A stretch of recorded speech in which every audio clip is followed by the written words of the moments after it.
So, hello guys, my name is Cacay Jr.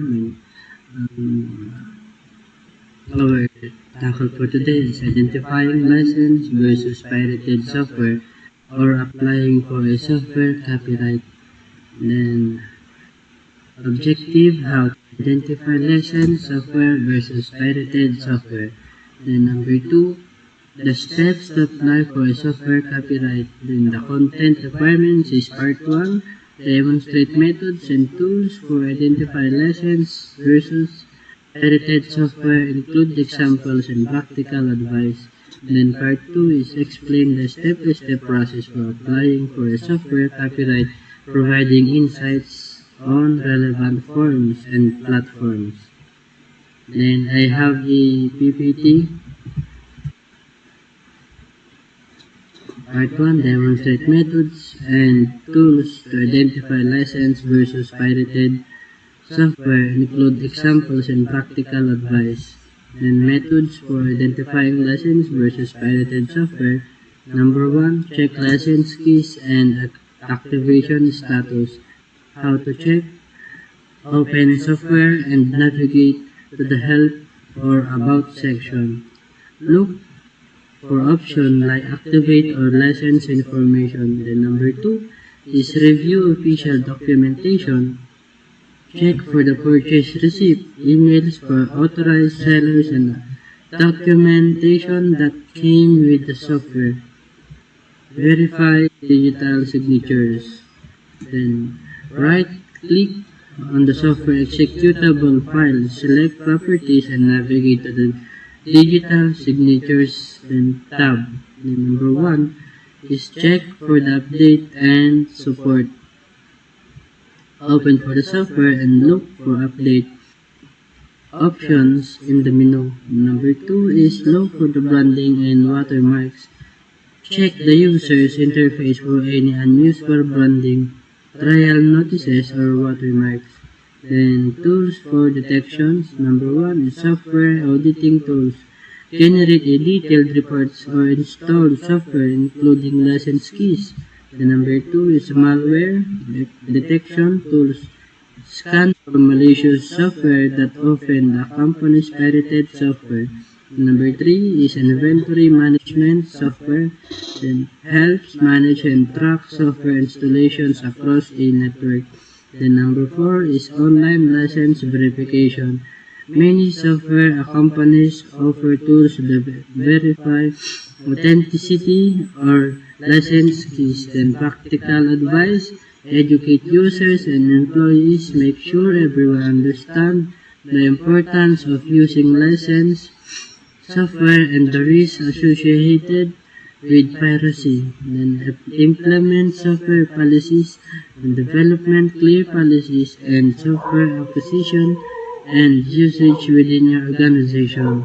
Then conduct regulation and audit. Then schedule audits to verify compliance and detect unauthorized installation. Then use virtual machines for testing. Then test new software in controlled environment to avoid security risks associated with unverified software. Then stay informed. Keep up to date on the latest software, piracy, and the common signs of unauthorized copies. Then the how to identify licensed software versus pirated software. Then methods to identify licensed versus software is number 1 is check license keys activation status. Then how to check the software and navigation is the help or about section where you can often find the license information. Then size and legitimacy. A genuine product typically shows as activated status in Microsoft Office. For instance, it will clearly indicate if the product is activated. Then number 2 is review official documentation. Then user manuals and EULAs.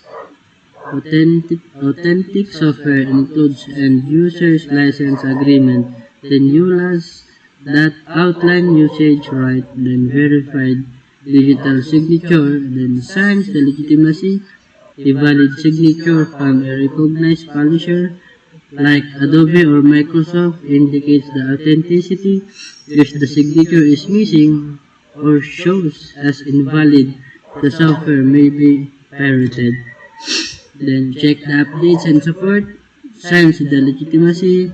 If the software prompts you for updates and provides customer support, it is likely licensed. Pirated versions often lack this functionality. Then examine branding and watermarks. Then visual inspection. Look for branding, logos, and interface consistency. Pirated software may lack official branding or contain trial watermarks. Then number 2 is example a trial version. A program might display unlicensed version prominently in its interface. Then tools for detection, software auditing tools. Then what is it? Alert Advisor. These tools generates a detailed reports or of installed software including license and validation status. Then Loss Keeper useful internet network environment to scan device and provide reports on installed software compliance. Then malware detection tools. The malware bytes, many pirated software versions come with malware. Running a scan can help identify any malicious software. Then online license verification. Vendor websites use online tools provided by software vendors to verify authenticity or license keys. For instance, Microsoft has a tool for validating Office product keys. Then I have a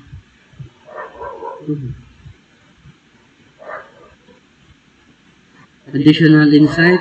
Copyright duration, copyright protection generally lasts for the life of the author plus 70 years for works created for hire. It lasts 95 years from publication or 120 years from creation, whichever is shorter. Then importance of registration, well, copyright protection is automatic upon creation, and registration provides legal advantages, including the ability to sue for infringement and eligibility for statutory damages for attorney's fees.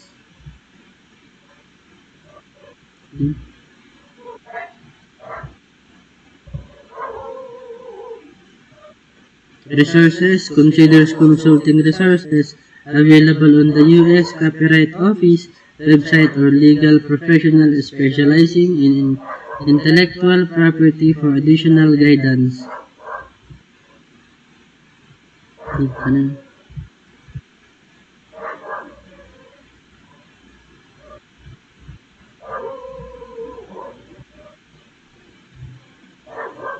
Then, a practical tips, educate yourself and your team. Make sure everyone understands the importance of using licensed software and the risk of piracy, including legal consequences and security vulnerabilities. When implementing software policies, establish clear and policies regarding software acquisition and usage within your organization to prevent unauthorized installation. Conduct regular audits. So schedule audits to ensure all software in use is properly licensed. This helps catch unauthorized installation early. Then use virtual machine for testing. If trying out new software, use a virtual machine to prevent potential issues from pirated and verified software. Then stay informed. Keep update on common piracy trends and recognize the signs unauthorized copies.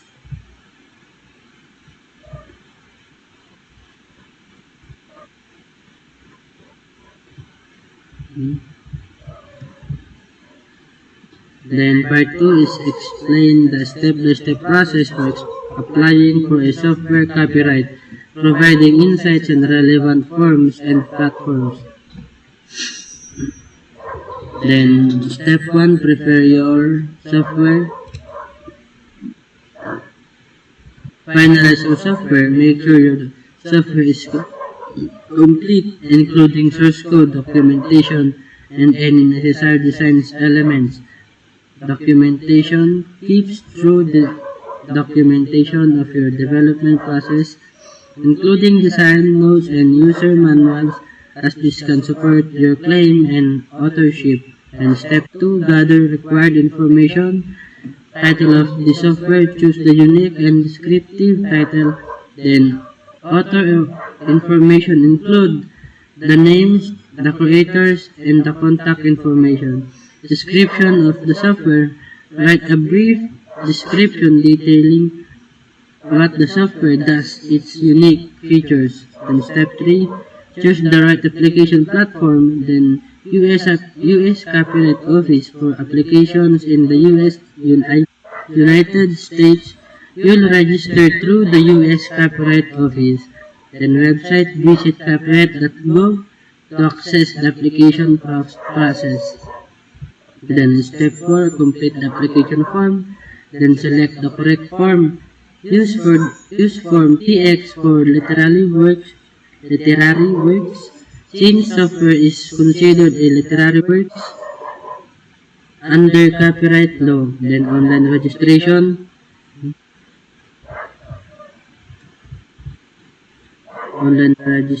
Create an account or log in on the US Copyright Office website. Fill out the required fields, including author details, titles, and year of creation. Then step 5, upload your works. File upload, you will need to submit a copy of your software, which can include source code. Submit full source code or excerpts as required. Executable file, if applicable, provides